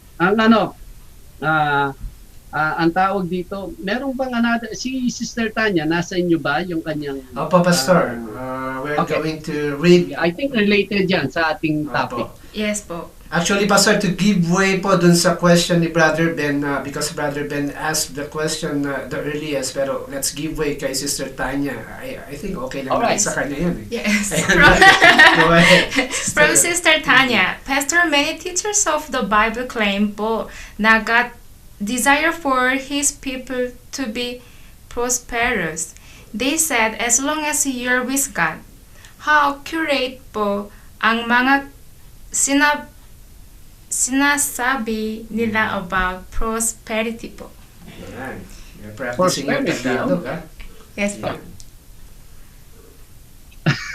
Excuse me. Okay. Well, prosperity. Prosperity is good. Prosperity is good. But we have to start our prosperity with our standing before Yahweh. We need to be prosperous. Speaks of many things happening in your life, not many Yes. things coming into your life. Yes, many things happening in your life. I want to look at prosperity that way. Of course, for one is we need to have a personal relationship with our Adonai Yeshua, even Jesus. Now, when we have that, as He promised us, when we drink that water, when He was talking to the Samaritan woman, He says, out of Him will gush out, flowing, living water will come out of Him. That's prosperity, meaning if our life is bringing out so many services, so many good things, so many fruits to Yahweh, we are prosperous spiritually. So, can we also have prosperity outward? No, we do not. We cannot say no. I don't want the material things. I only want this spiritual prosperity. Absolutely not. If Yahweh will bring prosperity in the material things, why not? As long na the prosperity spiritually is not becoming secondary. Ayan. But the problem is when we pay too much focus, teachings, attention to the outward, the material things, the material prosperity, now that is a big problem. Now instead, according to the book of Philippians, whatever is heavenly, whatever is spiritual, di ba? Whatever is good, that's where our mind should be focused. But if we teach people the outward prosperity, now we're teaching again people to be more carnal when they're already carnal. Dito, sa buhay na ito, natin sila sinusubsob rather than yung sa gitna, yung spiritual ay hindi pa na-establish. Kaya dito nagagather ang maraming mga tao because for one, hindi pa sila nakakilala sa Panginoon and they approve what they hear sa pulpit na we have to be prosperous outwardly pero hindi nabibigyan ng attention yung most important. We need to be prosperous also when it comes to our spiritual standing, spiritual life before Yahweh. Yeah, and just put it in balance. Ayan. Maraming salamat po, Pastor. Before we move on to another question, I think we still have two questions that we need to read. Sabi po ni Ma'am Carla Punsalana Marcoleta, maraming salamat po sa inyo, Pastor. Napakasarap sa pakiramdam po na bago mag-start sa trabaho ay may natututunan na naman po kami na salita ng Panginoon. Amen. Na maia-apply sa aming buhay. Maraming salamat po sa inyong lahat. Maraming salamat rin po Mama Carla Punsalan for joining us dito po sa Bible Kape. And sabi rin po ni Ma'am Ines Somintak, sabi po niya, good morning Pastor Ram and good eve bro Dennis and Sister Unbi. Sabi po ni Pastor Anthony, good evening rin po, Pastor. Yes. Sakto lang rin po, Pastor. Sabi niya din, Bro Dens, hindi ba bumaba dyan ang lakas ng agos ng tubig sa likod nyo? Joke, sabi niya. Ayan, kumalma na. May araw na. May mga sunflower na eh. Opo, yan. Medyo kumakalma na. So, we're up to the next question, courtesy of Sister Unbi. From Brother Benedict po. Alright. We have so many questions here Backread, po. backread. Okay, Uh, from Brother Benedict. All right. Yes Go po. ahead. Good evening, Brother Dennis and Sister Umbi, and good morning, Pastor. I've read an article that says some period of purification is necessary before a soul comes face to face with God. The Council of Trent affirmed this Yes. purgatory state and insisted that prayers of the living can speed the process of purification. With this argument, can the prayers of the living change the direction of the soul being prayed for? Thank you po. Ayun. Uh-huh. Well, I think the question, to simplify the question, is it was a proposal that a person who is not completely approved, purified before Yahweh should undergo some kind of process until he will get to that condition that he will be received in the kingdom of God. That was a proposal by a certain religion. Opo. But according to now, part of the process is the loved ones who are still living should be rendering prayer, or should be lifting up prayer for that dead loved one, Opo. until the moment that loved one is now purified with their prayers, then he will be accepted eventually by God. Well, that was an idea. That was an idea by certain religion. But if we will compare that to what the Bible is teaching, the Bible is clearly teaching us that whatever we have conducted our lives here on earth should be the basis of how Yahweh will judge us. Nothing to do with what people will do to us who are alive when the moment we die. Because I believe in Hebrews, it says that it is appointed for man to live once and then judgment. So it's right there, right after you die, there will be a judgment for the person. It's either you go to hell or you go to his kingdom. Even in the parable of the rich man and Lazarus in Luke chapter 16, Opo. there was in Hades, there were two compartments at one time. And the compartment of the saints with Abraham, and the compartment of those who rejected the Torah is on the other side. And when the rich man wants to have some water for Lazarus to bring him the water, Abraham said, whoever is on this side cannot go to that other side, to your side, and whoever is on your side cannot come to this side. So that is a clear statement from Abraham himself, that there is no changing compartment, there is no changing place the moment we die, because it all determines of how we conducted our life here. That's what the Bible is teaching. But of course, this group that part of their doctrine that if you're not that bad, eventually the prayers of your loved ones, even the help of their religious leader, will eventually place you there. Now that is actually an idea of man, but this is now the teaching of God. So to which one should one will give way? Kanino? Sino?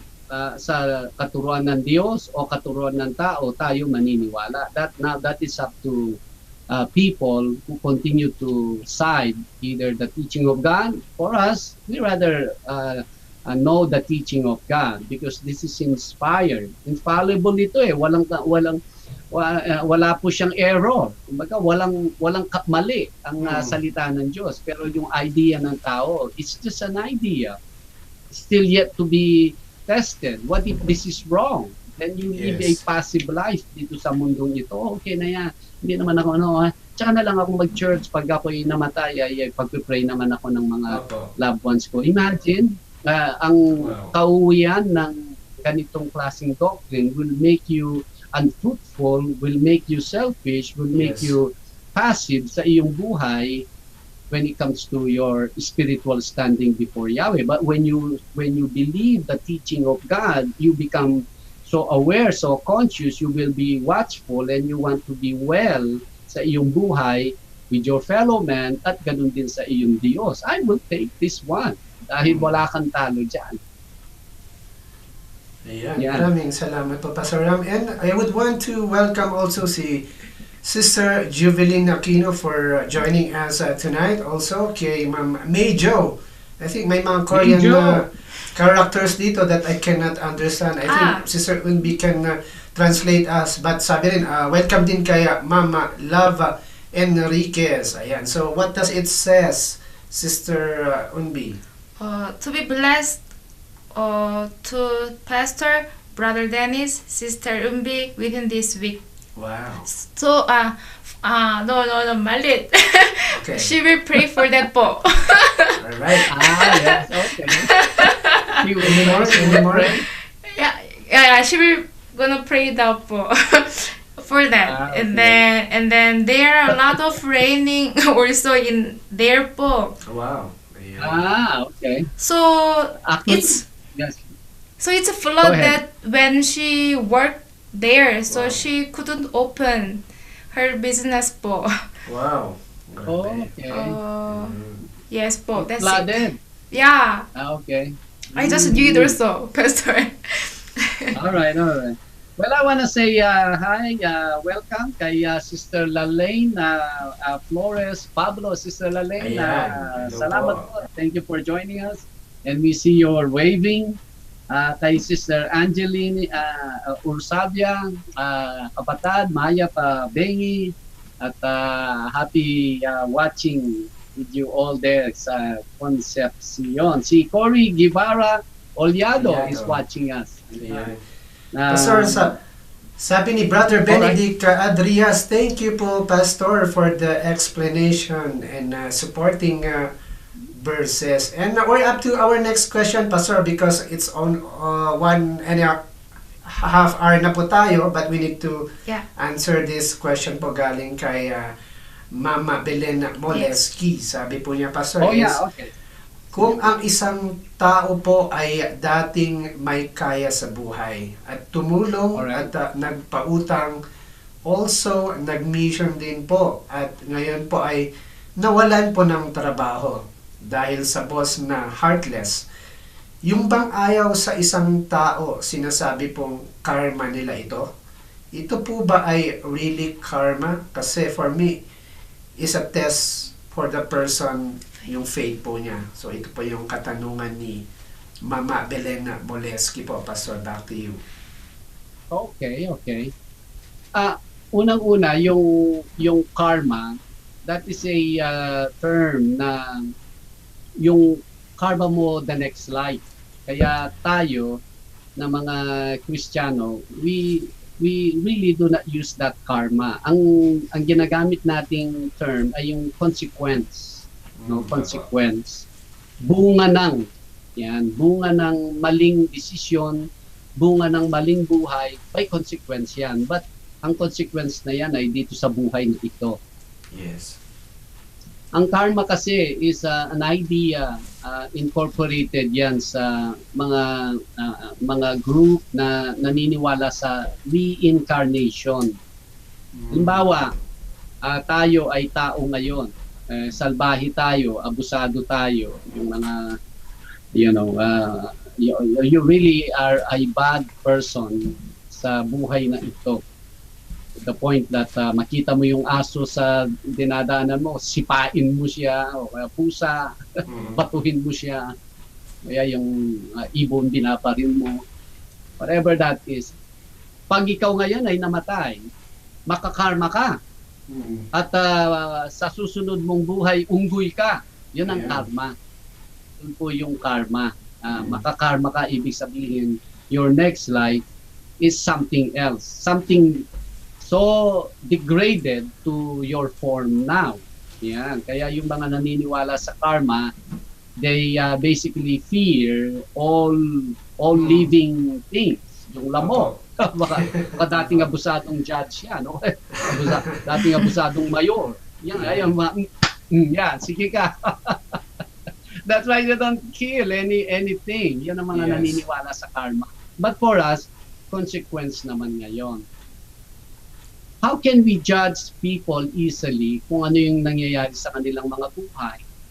Kung dati siyang mayaman at ngayon ay ended up losing all the wealth. What if that is part of the process ng ating Panginoon? Or what if that is a protection ni Yahweh to that person so he can awaken that person, so he can get his attention para this time he will listen now when the invitation to recognize ang ating Panginoong Yeshua, then now you're not so occupied with the money and now you can actually listen. Oh yeah, sige, may Bible study.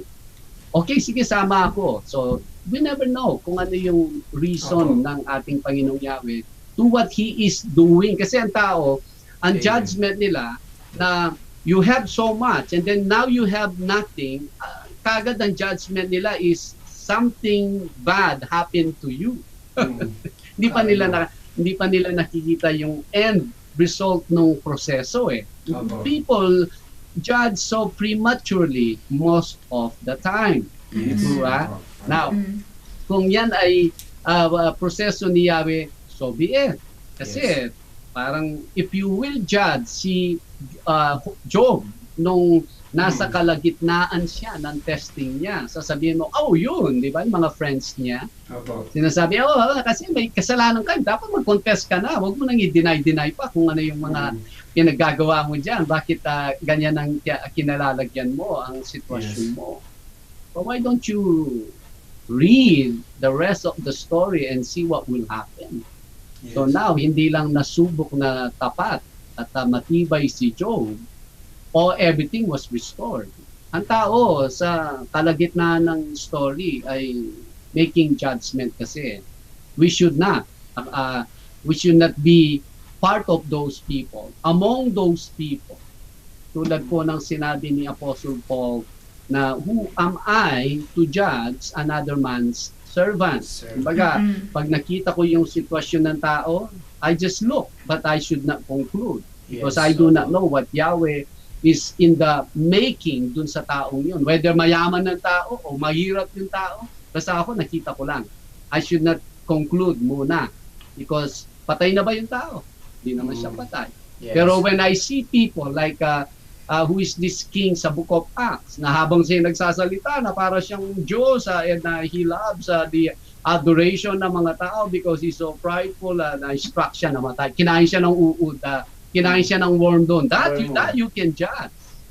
That's end na yung buhay niya. You can judge. See what pride can do to a person. You can judge it right there.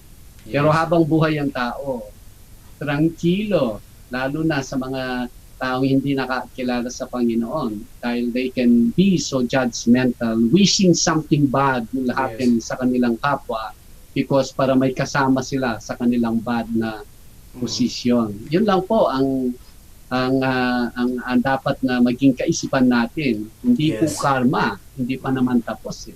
Hindi po ba? Ayan, maraming salamat po, Pastor. And before we are going to read the last question coming from Sister Crema Canlapan, sabi po ni Pastor Anthony Solis, Amen, Pastor Ram, very clear ang explanation nyo po. Kamusta raw po, sabi ni friend mo po, si Isaiah po yan. Yan, si Isaiah. Hello. My friend. May chocolate ka niyan. Pastor, also, kami ni Papa mo. Ayan. Also kay Mama Rosana de Guzman wants to say thank you po sa friend ko sa Philippines watching Bible Kape, and her name is Christina Raka. Hello po, Mama Christina. Welcome po, and I hope this is not your first time to watch Bible Kape live. And also kay Ma'am Helena Flores, Pablo, sabi po niya, thanks Ate Portia and Bro John for watching here. God bless. Ayan. So, we're up to the last question po for tonight's episode. It's from All right. Sister Crema po, Pastor. All right. Pastor Ram, question po this morning. Why is apostasy so deadly and dangerous, and how can we recognize it? Salamat po. With heart po, Pastor. Yun, apostasy na po. Apostasy? Yes po. Apostasy? Yes po. Oh, yes. Well, one is this generation we are in. It made the system. The system made us focus to ourselves now. Before, there is this magazine. The name of the magazine is Life. Now, the magazines you will find is about self magazine. You know, how to, as Brother Burr, one time we were having a fellowship. He mentioned to us that among all the products that he used to where he used to work in a duty free, among all the products that they sell, the beautification, no offense to the women, kasi pati mga lalaki bumibili naman ng Yes, opo. beauty products eh. Among all the products, beautification is the best selling product. Wow. And you will use that for yourself. Hindi ka naman bibili, let me buy this makeup so my friend will become more beautiful than I. I don't think I do that. Yes, opo. It's always, bagay ko to. Yung, it's now the self ang focus eh. So now when you go to church, and if you hear doctrines, if you hear message, preaching, that are actually rebuking the self, you don't like that. Wait a minute, I don't like this. I will go and find a church that will not go against this self. So here are now the wolves, pretending to be pastors, pretending to be ministers, pretending to be apostle of Jesus Christ. They will use the same Bible. They will preach from the Bible. Yes. But the message is, don't touch that self. Because if you make them feel good about themselves, not contrary to who they are, their carnality, their whatever debauchery that they have in mind, don't touch that. Just make them feel good. Make your approval go to them. You approve that lifestyle, and they can still continue to come here as long as they give the money in the offering. These are the wolves inside the church. So what happened now? People are now flocking to those kind of church. Kaya ngayon, what is it? The most popular gospel now is not the gospel of John the Baptist or of the Lord Jesus Christ, but it is the message that I will not touch your carnality as long as you come here. But if you don't do that, that is apostasy. People are now leaving the sound doctrine and rather take part to what is more popular movement, more popular kind of preaching that we hear. If you look at yesterday I looked at the 10 mega churches we have now all over the world. But if you look at them, what kind of doctrines do they teach? You will be sad, because it is already, we are on our way to what the Bible says, the great apostasy. Because people now just want to go to church, they want to dress up, they want to go to church, they will tell themselves, says, I went to church, so I must be good before God. And yet the message that they're listening has nothing to do with godliness and righteousness. because they don't want to touch their carnality. That is now becoming popular. That is the more accepted gospel now.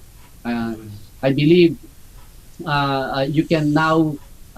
There are churches that when you preach, they will make sure you don't touch these areas. Don't touch these areas, my friend, because I understand that you can deliver the message without touching these areas, because that's the very area people are living in sin, in carnality. That's what we have now. Kaya nagiging popular ngayon ang apostasy is really widespread na po sa panahon natin because of the self. Ayan, opo. Maraming salamat po, Pastor Ram. As long as you are adding up to the head count of the church, or you're adding up to the finances, to the funds na isang church, it doesn't matter. I think that's the pinaka-sad truth na ating makikita po sa mga churches po ngayon. And before we are going to conclude sa ating program for tonight, maraming salamat po sa mga kapatiran, mga kaibigan na nag-send po ng inyong mga pagbati, ng inyong mga comments, and most of all, ng inyong mga katanungan. Rest assured po, kung meron po kaming mga na-miss, ay pagpasensyahan nyo na po. But tomorrow, it's another episode na makakasama po namin kayo. And right now, it's going to be the conclusion of the Tuesday episode po ng Bible Kape. And before I'm going to say goodbye, Sister Unbi will say goodbye. Sabi po ni Mama Graceland Epimario, hello, Bible Kape. Shalom to everyone. Ito po yung sabi ni Mama Graceland Epimario. Go ahead, Sister Unbi. Magandang umaga, magandang hapon, magandang gabi, shalom. Today episode was so time goes so fast. It's already it's getting more 2 hours, like wow, nice. Yes, so nice. I hope everyone enjoyed our episode. If you enjoyed our episode, let's share our episode so that everyone can listen, or they have chance to listen the words of God po. So this is Sister MB. Adonai so willing, I will see you next episode po. Ayan. So before I say my parting words, sabi ni Pastor Renan, I think this is a good verses to read. Sabi po niya, just want to share this verse. Thus says the Lord, let not the wise man glory in his wisdom. Let not the mighty man glory in his might. Nor let the rich man glory in his riches. But let him who glories glory in this, that he understands and knows me, that I am the Lord, exercising loving kindness, judgment, and righteousness in the earth. For in this I delight, says the Lord. Ito po ay scripture dito sa Jeremiah 9:23-24. Maraming salamat po, Pastor Renan. And once again, maraming salamat sa inyong patuloy na pag-antabay sa programang Bible Kape. And once again, see you po sa next episode po, God willing. And maraming salamat. Continue to like Leader News Philippines and watch us over YouTube sa mga late viewers po natin. Ayan, maraming salamat po. And once again, may the Lord bless us all. All right, salamat Sister Umdi, salamat Brother Dennis. If I may read ang ating pong mga huling mga comments, parting words din ng ating mga viewers. I see si Sister Violi Datuin. Thank you, Bible Kape, for filling up my cup with the word of Yahweh. We love you all in the Lord. Shalom. Yes, I think that's the end of that. Sister Crema Kanlapan, see you all tomorrow, of course. Adonai willing, God willing, shalom, and Maranatha. Come, Adonai Yeshua, come. Kay Leah Hopper, thank you so much for words of wisdom. We're exceptionally super blessed po. Wow, all right. Wow. It's good to hear. Salamat, Sister Leah. Another one from Sir Crema, very sad po, Pastor Ram. Clear explanation about apostasy. It is critical po to really pay attention and pray for discernment and contend for our faith. Exactly. Salamat po for everything. Kay Ate Malu, Sister Malu, Vergara, salamat sa lahat. Shalom everyone. May God bless us all, of course. Another kay Leia, thank you so much, Bible Kape family. Kay Cory Guevara Ollado, shalom everyone, shalom. Another kay Sister Violi, good morning, Sis Early, for watching Bible Cafe. Oh, welcome po, Sis Early, dito sa ating program. Hope this is not your last, but just the first of the many. Ayan. And then kay Sister Delen Moleski, dakal pong salamat, Pastor, sa clarification. May the Lord Jesus Christ bless you and keep using to save people na magkaroon ng everlasting life. Ayan, salamat. Kay Pastor Anthony, welcome to the Bible Cafe. Ate Nona, salamat po for joining us this time. Yung kay Sister kay Sister Rosana de Guzman. I'm not sure kung nabasa na to. Thank you po sa friend ko sa Pilipinas watching Bible Cafe. Christina Raka, ayan. Magandang gabi po dyan. Please spread the word that we have this program. We can study the word. You can ask us questions. You can interact with us online. At ito po ay basically a program para po sa ating mga simpleng Kristiyano. We can talk about mga simple things na related po sa ating kaligtasan na I believe ito ay isang fellowship worldwide. You can call it fellowship worldwide na itong Bible Cafe. But if you are into the tech, you can invite your group. Halimbawa po dyan sa Las Vegas, have a Bible Cafe Las Vegas community. Something like that. Para kung meron tayong ino-notify, isa lang yung group. Nandyan po lahat tayo. Halimbawa, kayo pong nandyan sa Pilipinas. Kung halimbawa, nasa Bataan area kayo, nasa Bulacan area kayo, nasa Laguna area kayo, may community Bible Cafe dyan. That is nice. Something na pwede pong ma-create ninyo. And so, pag Bible Cafe na, lahat yan ay disseminated na yung notification. Please help us. Tell us what you can contribute or what you can help us pagdating sa spreading or yung pag-disseminate ng ng invitation on how we can invite friends dito sa ating pong program. All right, looking forward kung ano po yung maging what you can serve us, what you can help us pagdating sa bagay na yon. Kanina po ang naging proverb natin ay dito sa Proverbs 13. I mean, just read, maybe make a comment or two. Sabi niya sa Proverbs chapter 13, beginning verse 8, the ransom of man's life is his riches, but the poor does not hear rebuke. The light of the righteous rejoices, but the lamp of the wicked will be put out. Verse 10, by pride comes nothing but strife, but with the well-advised is wisdom.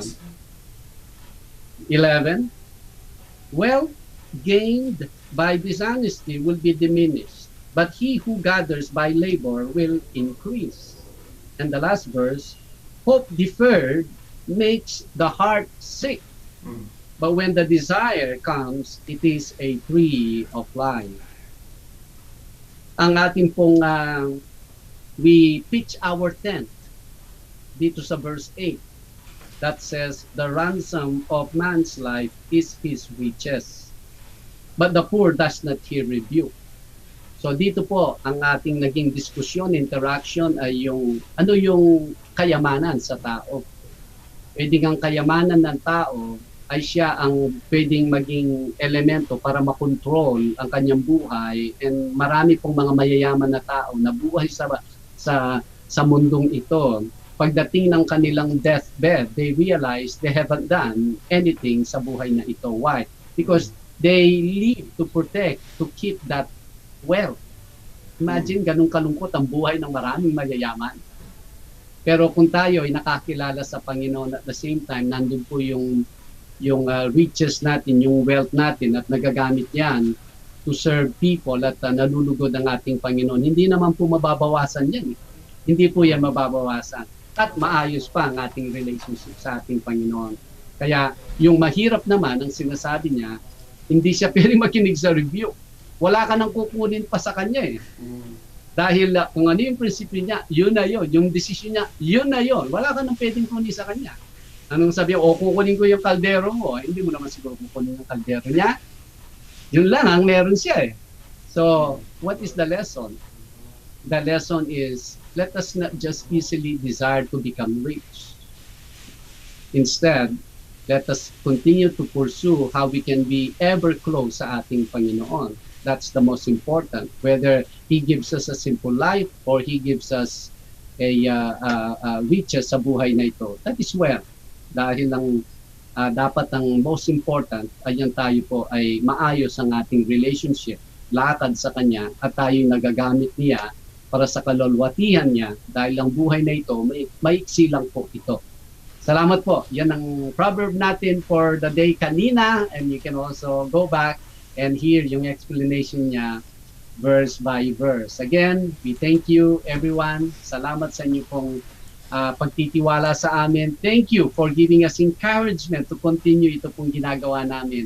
At nawa ay this is only the beginning, a gateway to whatever and whatever Yahweh will bring us from here. Again, si Pastor Ram Gamboa po ito ng Calvary Chapel, Baguio City, temporarily broadcasting dito po sa Skokie, Illinois, USA. Hanggang sa susunod po, as we always say, mabuhay po tayo sa ating Panginoong Yahweh. Everyone, Shalom. Shalom. Shalom. Yahweh telling people His 7 feasts.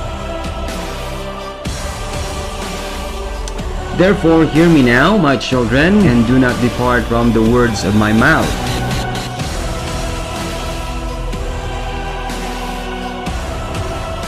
There is no longer Jews or Gentiles. We are all in this one fold because we entered through our belief.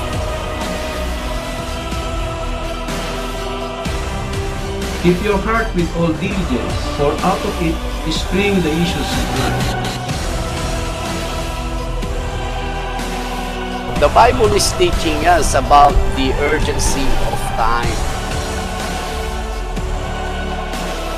Sa pagtanggap kay Kristo na siyang na tagapagligtas,